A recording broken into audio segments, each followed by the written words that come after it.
வணக்கம். என் பெயர் சித்தார்த். நான் 6ஆம் வகுப்பு ஆ பிரிவு படிக்கிறேன். இடஒதுக்கீடு எனது உரிமை. ஆம், 2000 ஆண்டு காலமாக எந்த சாதியின் அடிப்படையில் என்னுடைய கல்வி, வேலை வாய்ப்பு, உரிமை மறுக்கப்பட்டதோ அதே சாதியின் அடிப்படையில் கொண்டு எனக்கு கொடுக்கப்படும் இந்த இடஒதுக்கீடு என்னுடைய உரிமை.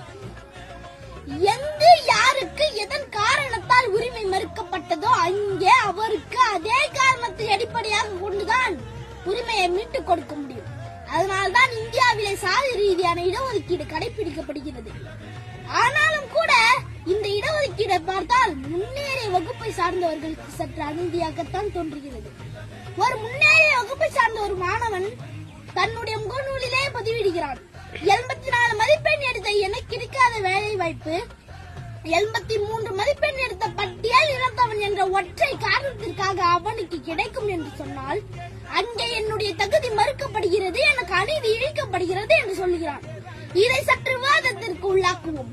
அந்த 84 மதிப்பெண்ணிற்கும் 83 மதிப்பெண்ணிற்கும் இடையில் என்ன வித்தியாசம் என்று நான் உங்களை பார்த்து கேட்டால் நீங்கள் சொல்லுகிற பதில் இடையில் 1 மதிப்பெண் இடைவெளி இருக்கிறது என்று. ஆனால் என்னை பொறுத்தவரையில் அந்த 20 மதிப்பெண்ணிற்கும் இடையிலும் 1 நூற்றாண்டு கால இடைவெளி இருக்கிறது. ஆம், அந்த முன்னேறிய வகுப்பை சார்ந்தனுடைய தாத்தா கடைக்காரராக இருந்த அதே நேரத்தில் அவர்கள் நிலத்தில் களை பறித்துக் கொண்டிருந்தவனுடைய பேரன்தான் இந்த ஒடுக்கப்பட்டவன்.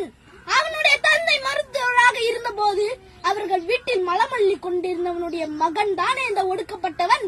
இப்படி கல்வியும் வேலை வாய்ப்பும் ஒரே குடும்பத்தில் அடைக்க வைக்கப்பட்டு ஒரு முன்னேறிய வகுப்பில் இருந்து ஒருவன் எடுத்த மதிப்பெண்ணிற்கும் முன்னேற்றத்தின் வாசனை கூடப்படாத ஒரு வகுப்பில் இருந்து ஒருவன் எடுத்த மதிப்பெண்ணிற்கும் இடையில் குறைந்தபட்சம் அந்த ஒற்றை மதிப்பெண்ணானது தாழ்த்தப்பட்டவன் தகுதியை குறைத்து காட்டவில்லை, அவனை தாழ்த்தே வைத்திருந்த சமூகத்தின் மதிப்பெண் அல்லவா அது குறைத்து காட்டுகிறது.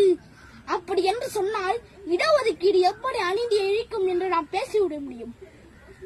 சாக்கடையில் மகன் டெசர்ட் கோப்பை குடிக்கூடாதா என்ற ஆட்சியாளர்கள் மாறி மாறி கேட்ட கேள்விதான் இன்று இடஒதுக்கீடை சட்டமாக்குகிறது.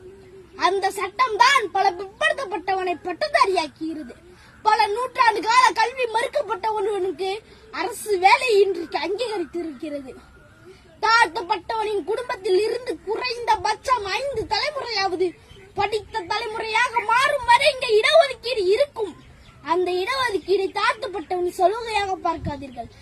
உரிமையற்றவன் கொடுக்கும் உரிமையாக பாருங்கள், வாய்ப்பு மறுக்கப்பட்டவன் கொடுக்கும் நீதியாக பாருங்கள் என்று கூறி விடைபெறுகிறேன். நன்றி, வணக்கம்.